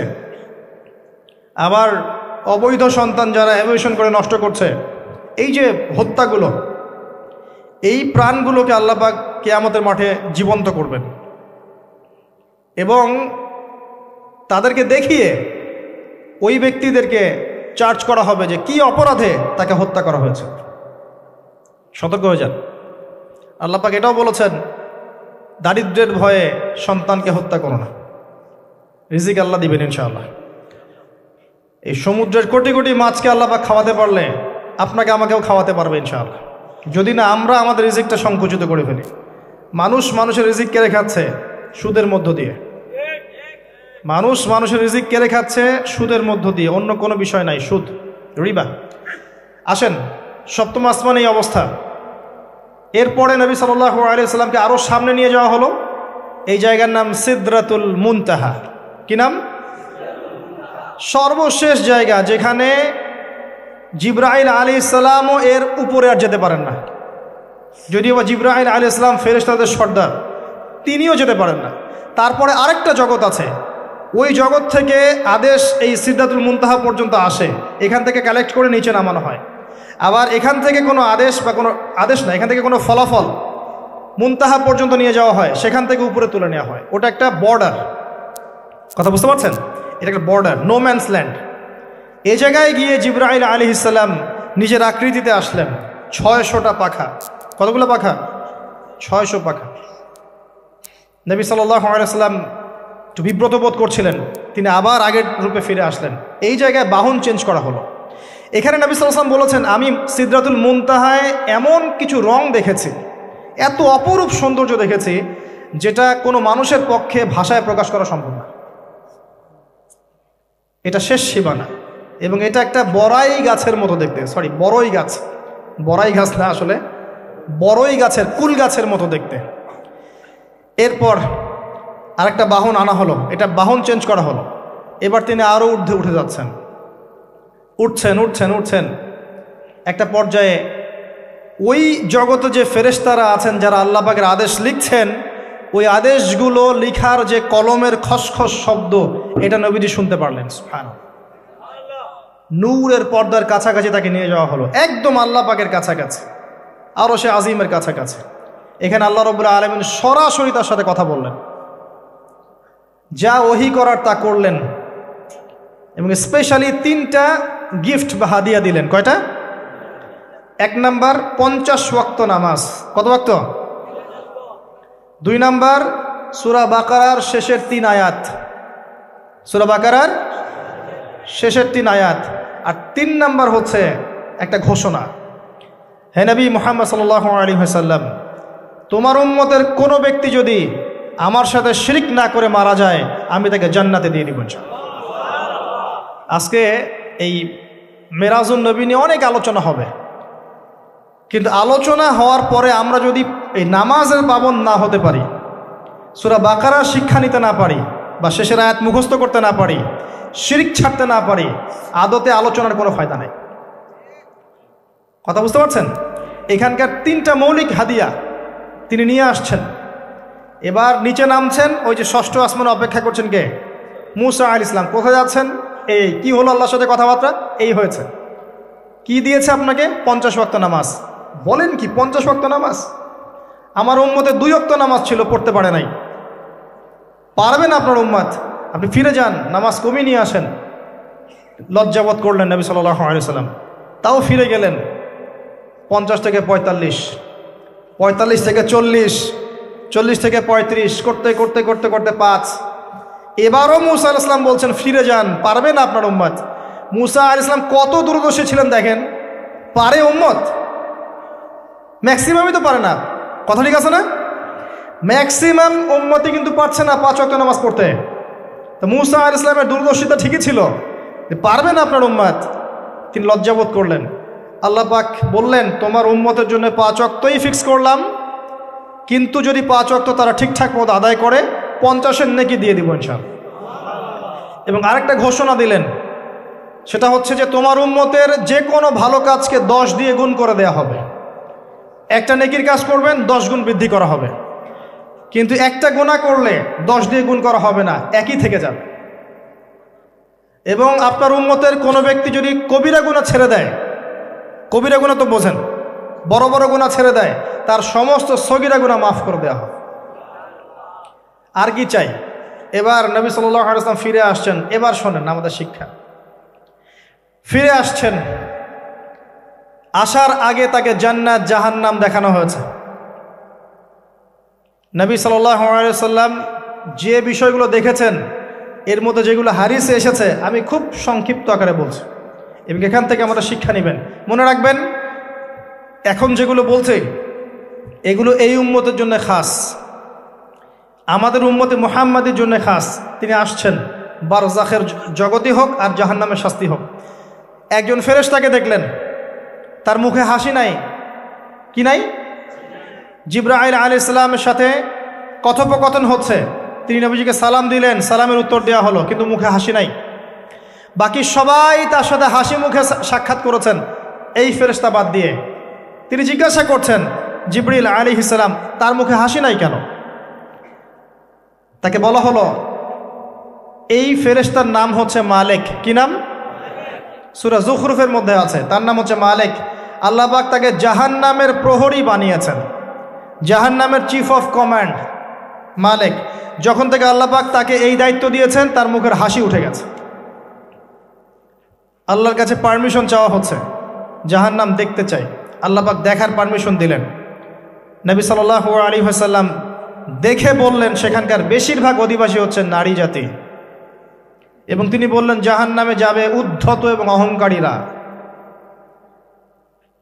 জান্নাত দেখতে চাই, দেখানো হলো।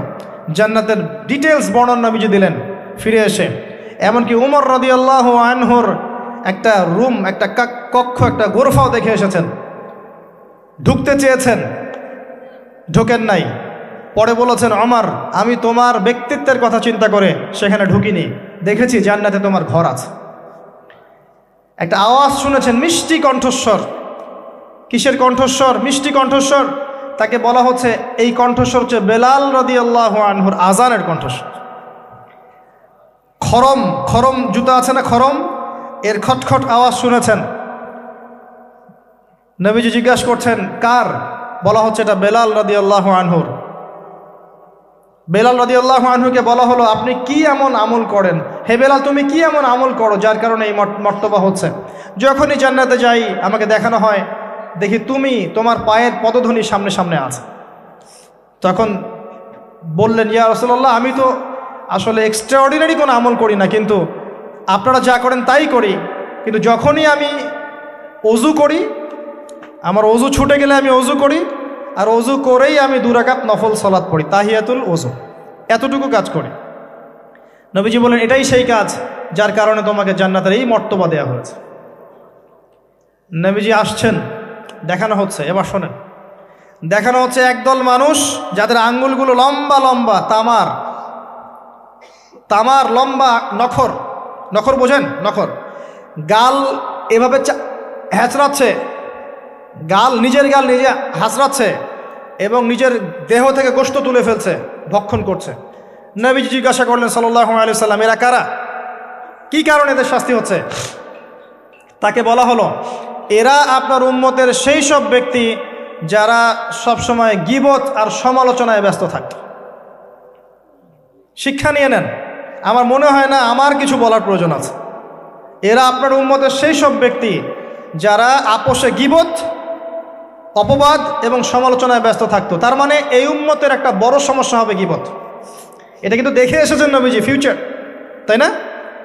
এটা বারজাখের শাস্তি চলছে, এটা অন্য একটা জগৎ যেটাকে আপনি এখানকার সময় স্থানকাল দিয়ে ব্যাখ্যা করতে পারবেন না। এটা টাইম ট্রাভেলিংয়ের মতো। নবীজি আসছেন সাল্লাল্লাহু আলাইহি ওয়াসাল্লাম, দেখছেন, listen to me very carefully. এবার নবীজি দেখছেন এক শ্রেণীর মানুষ, পেট এইরকম ফোলা, অট্টালিকার মতো পেট ফোলা, আর ভিতরে সাপ কিলবিল করছে, এবং এদেরকে রক্তের নদীতে ফেলে মাথাটা ফাটিয়ে দেওয়া হচ্ছে। নবী জিজ্ঞাসা করলেন সাল্লাল্লাহু আলাইহি ওয়াসাল্লাম, এরা কারা? মর্মান্তিক শাস্তি দেওয়া হচ্ছে, এরা কারা? এরকম শাস্তি দেয়া হচ্ছে, আপনি দেখলে আপনার কেমন লাগবে? নবীজিকে বলা হচ্ছে সাল্লাল্লাহু আলাইহি ওয়াসাল্লাম, এরা আপনার উম্মতের এই সব ব্যক্তি যারা ছিল সুদখোর, রিবাখোর। মানে এই উম্মতের অন্যতম বড় সমস্যা হবে রিবা, যেটা আমি বলেছি, প্রতিটা সেক্টরে রিবা। সবচেয়ে নিম্ন পাপ নিজের মায়ের সাথে জেনা করা, সবচেয়ে উচ্চ পাপ আল্লাহ এবং তার রাসূলের সাথে যুদ্ধ করা, এটা হলো সুদ। এবং এর বাস্তবতা হচ্ছে এই, ধনী দিন দিন ধনী হবে, গরিব দিন দিন গরিব হবে, এটা বাস্তবতা। রক্ত চুষে খাওয়া হয়, এই কারণে রক্তের নদীতে ফেলা হয়েছে। এবং সাপ খেয়েছে তারা, সাপ খেয়ে পেট ফুলিয়ে ফেলেছে। আমার মনে হয় না ব্যাখ্যা করার প্রয়োজন আছে। আর একটা হাদিস আগেই বলেছি, যে দেয়, যে নেয়, যে সাক্ষী থাকে, যে লিখে রাখে, সবাইকে সমানভাবে লানত করেছেন নবী সাল্লাল্লাহু আলাইহি ওয়াসাল্লাম। নবীর লানত নিয়ে হাউজে কাউসারের পানি কোশ্চিন কালো পাবেন না, কবরের উত্তর দিতে পারবেন না। এমনকি এই নবী সাল্লাল্লাহু আলাইহি ওয়াসাল্লামের সুপারিশ আপনার কপালে নাও জুটতে পারে, সতর্ক হয়ে যান। না খেয়ে থাকেন, সুদ খায়েন না। না খেতে খেতে না খেয়ে মারা যান, তাও সুদ খায়েন না। আর যদি আপনি আল্লাহর জন্য ছাড়তে পারেন, আল্লাহর জন্য ছেড়ে দেন, আল্লাহ পাক আপনাকে বেহিসাব রিজিক দেবে ইনশাআল্লাহ। যাররা পরিমাণ সন্দেহ করবেন না যে আল্লাহ কি দিবেন না দিবেন না, আল্লাহ পাক অবশ্যই দিবেন ইনশাআল্লাহ। ওয়া মান ইয়াতাওয়াক্কাল আলাল্লাহ ফাহুয়া হাসবুহ, যে আল্লাহর উপর তাওয়াক্কুল করে আল্লাহ পাক একাই তার জন্য যথেষ্ট। আল্লাহ পাক যথেষ্ট। ওয়া ইয়ারযুকু মান ইয়াশা বিগাইরি হিসাব, আল্লাহ পাক বেহিসাব রিজিক দেন যাকে চান। মিন হাইসু লা ইয়াহতাসিব, এমন উৎস থেকে রিজিক দিবেন যে সে কল্পনা করে নাই। ছেড়ে দেন। কিন্তু বিশ্বের শুরু থেকে নিচ পর্যন্ত রিবা দিয়ে ভর্তি। একটা ছোট্ট গ্রামে যাবেন, দেখবেন একাধিক সুদী এনজিও কাজ করছে। এখন মা বোনরাও খুব বেশি সুদ খায়, ব্যাংকের মধ্য দিয়ে, সমিতির মধ্য দিয়ে, এইটা ওইটা ছল চাতুরি ঘুরিয়ে ফিরে কতভাবে যে খাওয়া হয় আল্লাহ ভালো জানেন। আল্লাহ পাক আমাদেরকে এই মহামারী থেকে হেফাজত করুন। সবচেয়ে বড় মহামারী চলছে বিশ্বে, এই ইকোনমিক মহামারী, রিবা কেন্দ্রিক মহামারী, যেটা মুসলিমের ইমান আমল সব ধ্বংস করে দিয়েছে। আসেন, তিনি আসছেন, দেখলেন এক শ্রেণীর মানুষ আগুন, বড় বড় আগুনের দলা, এগুলো মুখে ঢুকাচ্ছে, পিছনের রাস্তা দিয়ে বের হয়ে যাচ্ছে। নাউযুবিল্লাহ পড়ি আমরা। জিজ্ঞেস করা হচ্ছে কারা এরা, মর্মান্তিক শাস্তি হচ্ছে। নবী সাল্লাল্লাহু আলাইহি ওয়াসাল্লামকে বলা হলো, এরা আপনার উম্মতের সেই সব ব্যক্তি, listen to me very carefully, এরা আপনার উম্মতের সেই সব ব্যক্তি যারা ইয়েতিমদের মাল আত্মসাৎ করে খেত। আমার ব্যাখ্যা করার কোনো প্রয়োজন নাই, আপনারা সবাই শিক্ষিত মানুষ। ইতিমের মাল আত্মসাৎ করলে যদি এই শাস্তি হয়, জনগণের মাল আত্মসাৎ করলে কি হতে পারে চিন্তা করে দেখেন। কি হতে পারে? এটা মানুষের হক, আল্লাহর কাছে ক্ষমা পাওয়া যাবে না, মানুষকে দিতে হবে। আরও এগিয়ে আসলেন, তিনি দেখছেন, এবার বলতে গিয়ে আমার বুক কাঁপছে। দেখলেন এক শ্রেণীর মানুষ জিহ্বাগুলোকে টানা হচ্ছে, আগুনের কেচি দিয়ে কেটে দেওয়া হচ্ছে, আবার জিহ্বা জোড়ো লাগছে, আবার কেটে দেওয়া হচ্ছে, চলতে আছে অনবরত, কন্টিনিউয়াসলি।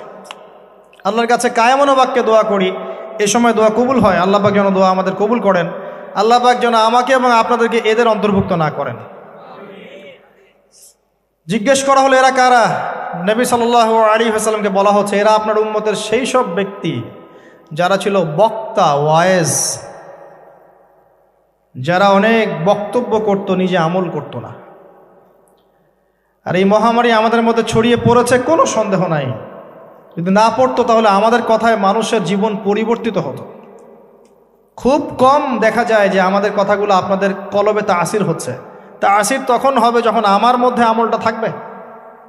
আর এখন তো আমরা ওয়াজ মাহফিলে প্যান্ডেলকে বানিয়েছি পলিটিক্যাল প্যান্ডেল, কোনো কোনো ক্ষেত্রে বানিয়েছি ভোট চাওয়ার প্যান্ডেল, কোনো ক্ষেত্রে বানিয়েছি যে জিকিরের নামে যাবতীয় বেদাতি কারবার হবে, গানের মতো ডিজে জিকির হয়, ডিজে জিকির। মানে কি যে হয়, যে আসবে তারও কত কাহিনী, আবার বিগ বিগ বাজেট, এইসব না মিললে আবার বক্তব্য হবে না। তারপর দেখা যাবে 1 ঘন্টা কথার মধ্যে গাল গল্প কেচ্চা কাহিনী 50 মিনিট, আর বাকি 10 মিনিট একে অপরের সমালোচনা, কি শেষ, ওয়াজ মাহফিল মাশাআল্লাহ শেষ। খুব কম ওয়াজ মাহফিল আছে জনগণকে বলবেন কি শিখলেন আজকে ওয়াজে, বলবে হ্যাঁ সুন্দর সুর করে কিছু কথা বলেছে, কি শিখেছে, আমার কি বললাম ঠিক বুঝতে পারলাম না। Out of content, out of topic, কোনো কনস্ট্রাকটিভ কথাবার্তা নাই। তো এছাড়াও জানা অনুযায়ী আমল না থাকলে এই অবস্থা হবে। আল্লাহ পাক আমাদেরকে হেফাজত করুন, আল্লাহ পাক আমাকে এবং আপনাদের সবাইকে হেফাজত করুন, আমিন।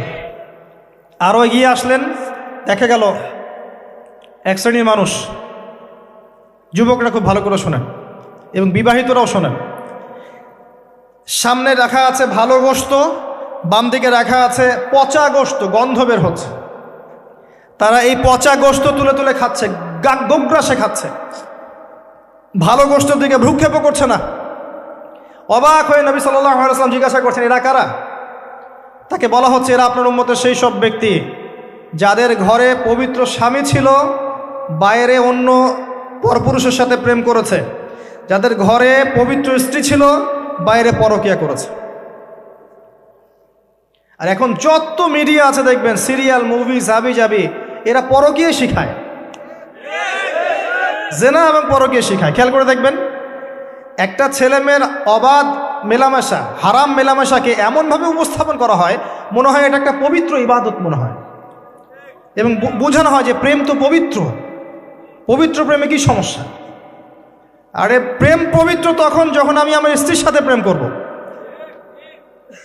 আর দেখবেন যতগুলো এই যে মুভিজ, আপনার সিনেমাস, ফিল্মস, গান, নাটক, এগুলোর মূল থিম কিন্তু হারাম প্রেম। অল্প কিছু আউট অফ কন্টেন্ট অন্য অন্য থিমের মধ্যে আছে। দেশ নিয়ে কতগুলো মুভি হয়েছে, কতগুলো নাটক হয়, ইসলাম নিয়ে কতগুলো হয়, শ্রদ্ধা ভক্তি এগুলো নিয়ে কতগুলো হয় দেখবেন। আর এই যে অন্য কান্ট্রির যে সংস্কৃতিগুলো ঢুকেছে, এইগুলোর মূল থিম দেখবেন পরকীয়া করাচ্ছে, পরকীয়া শেখায়, বেহায়াপনা শেখায়, কীভাবে শাশুড়ির সাথে ঝগড়া করতে হবে, কীভাবে বউ রেখে আরেকটারে প্রেম করতে হবে, বউকে কেমন করে ব্লাফ দেওয়া যায়, এদিকে স্বামীরা ব্লাফ কেমন করে দেওয়া যায়, এগুলোই শেখায়। এবং অনেক ক্ষেত্রে দেখা যায় তাদের দেশের মানুষ এগুলোর প্রতিবাদ করছে, আর আমাদের মা বোনরা এগুলো দিব্যি দেখছে, ডেইলি রুটিন, যে 3-4 ঘন্টা এগুলো দেখতেই হবে। বাঘের সামন থেকে আপনি হাড্ডি গোশত নিয়ে আসতে পারবেন, এইসব মেয়েদের হাত থেকে রিমোট নিতে পারবেন না। এর পরেও দেখবেন আপনি আবার নগ্ন ফিল্ম, পর্নোগ্রাফি আছে না, এগুলো আবার ফ্রি অ্যাক্সেস, আপনি চাইলে ইন্টারনেটে ঢুকবেন, দেখতে পারবেন। এটা কিন্তু আমরা রাষ্ট্রীয়ভাবে বন্ধ করতে পারতাম, যে আমার দেশে কোনো পর্ন সাইট চলবে না, কোনো পর্ন সাইট চলবে না। পর্নোগ্রাফি একমাত্র কারণ, সমস্ত কারণের সবচেয়ে বড় কারণ, বাকি কারণগুলো আছে, সবচেয়ে বড় কারণ, এর কারণে ধর্ষণ বাড়বে। যত বেশি পর্নোগ্রাফি প্রচলন ঘটবে তত বেশি ধর্ষণ বাড়বে, কারণ পর্ন দেখতে দেখতে মানুষের ভিতরটাকে পশু বানিয়ে ফেলা হয়, এবং এই পশু সুযোগ পেলেই একটা মেয়েকে ধর্ষণ করবে। হ্যাঁ, এর ভিতর থেকে বাইরে মনে হচ্ছে কোটটাই স্যুট পরে আছি, জুব্বা ডুব্বা পরে আছি, ভিতরটা পশু বানিয়ে ফেলা হয়। এবং দেখবেন ফাঁক পেলে মেয়েকে ধর্ষণ করবে, ফাঁক পেলে বাচ্চাকে ধর্ষণ করবে, প্রাইভেট পড়াতে গিয়ে ছাত্রীকে ধর্ষণ করবে, চাকরির ক্ষেত্রে মেয়েকে ধর্ষণ করবে। দেখবেন এই কাজগুলো হবে, সুযোগ পেলেই ধর্ষণ করবে, কারণ ইন্টারনালি সে বিস্ট হয়ে গেছে, জানোয়ার। কিভাবে হয়েছে? ওই পর্ন দেখতে দেখতে। যারা এটাতে এডিক্টেড, তখন মনে হয় যে জগৎটা মনে হয় এমনই, একটা মেয়ের দিকে সে আর শ্রদ্ধা, সম্মান, ভালোবাসার দৃষ্টিতে দেখতে পারবে না। মেয়ের দিকে তাকালেই মনে হবে গোশতের টুকরা, খালি ভক্ষণ করতে হবে। হ্যাঁ, মাইন্ডসেটটা চেঞ্জ করে দিবে আপনার। মানে আমি আপনাকে বলি, পবিত্র ভালোবাসাটাকে যৌনতা দিয়ে ট্রান্সফার করা হয়েছে এই বিশ্বে। ভালোবাসা একটা ডিভাইন জিনিস, আল্লাহর পক্ষ থেকে আসে, ডিভাইন একটা জিনিস, অলৌকিক। মানে যখনই আপনি দেখবেন কাবিন হবে এবং আপনি কালিমা পড়ানো হচ্ছে, আপনি বলছেন কবুল, ইমিডিয়েটলি আপনি ফিল করবেন অপরিচিত একটা মেয়ে, আপনি যাকে দেখেন নাই, বাবা মা বিয়ে ঠিক করেছে, আল্লাহর পক্ষ থেকে ডিভাইন একটা ভালোবাসা চলে আসবে, মায়া, একটা মহব্বত, রহমত। এটা তারা ফিল করতে পারবে যারা পর্ন অ্যাডিক্টেড নয়। যারা পর্ন অ্যাডিক্টেড, দেখবেন ওই স্ত্রীকে তার ভালো লাগবে না, তার মনে হবে এর চেয়ে ওই মেয়েটা সুন্দর, তার চেয়ে ওই মেয়েটা সুন্দর, তার চেয়ে ওই মেয়েটা সুন্দর, কারণ তার মাথাটা এরকম বিক্ষিপ্ত, পাশবিক। এবং ম্যারিড লাইফেও সে দেখবেন স্ত্রীকে স্যাটিসফাই করতে পারবে না, নিজের উপর জুলুম করতে করতে নিজের সব যৌন ক্ষমতাও নষ্ট করে ফেলবে। আর একাধিক বিয়ে তো অনেক দূরের কথা, একটাই তার কাছে অনেক ভারী মনে হবে। পরে এসব ট্রিটমেন্ট করে কোনো লাভ হবে না। আল্লাহর দেওয়া সম্পদ নষ্ট করলে ট্রিটমেন্ট দিয়ে আসলে কোনো কাজ হয় না। তো আমি যেটা বলতে চাচ্ছিলাম, এই পর্নোগ্রাফি দিয়েই ধর্ষণ বাড়ছে, এটাকে বন্ধ না করতে পারলে আপনি পারবেন না। এর উপরেও আছে আবার ফাঁকফোকর, আইনের ফাঁকফোকর। ধর্ষক সবার বিচার হবে, এটা মেনে নিয়ে দুষ্কর। এখন অনেকেই বেরিয়ে যায়, অনেকেই ফাঁকফোকর পেয়ে যায়। সব মিলিয়ে এতে করে সামাজিক কাঠামো নষ্ট হচ্ছে। এর উপর ফ্রি মিক্সিং আছে, অবাধ মেলামেশা আছে, আমরা উস্কাচ্ছি এগুলোকে, কাছে আসার গল্প। আস্তে আস্তে দেখবেন কাঠামোটা আরও কলাপস করে যাবে দিন দিন। এর ফলে কি হবে আমি বলে দিই, শোনেন, আমার উপর রাগ করে না। দিন দিন কি হবে আমি এটাও বলে দিচ্ছি। যত ডে যাবে দেখবেন এর চেয়ে বেশি সমকামিতা বাড়বে। এগুলোর ফলাফল, এর খিজির আলাইহিস ইসলামের মতো চোখ দিয়ে দেখেন, এরগুলোর ফলাফল পরে আসবে এমন একটা সময় যে মেয়েদেরকে ধর্ষণ, এর সাথে সমকামিতা। কারণ মানুষ মেয়েদের উপর থেকে দেখবেন আগ্রহ কমে যাবে।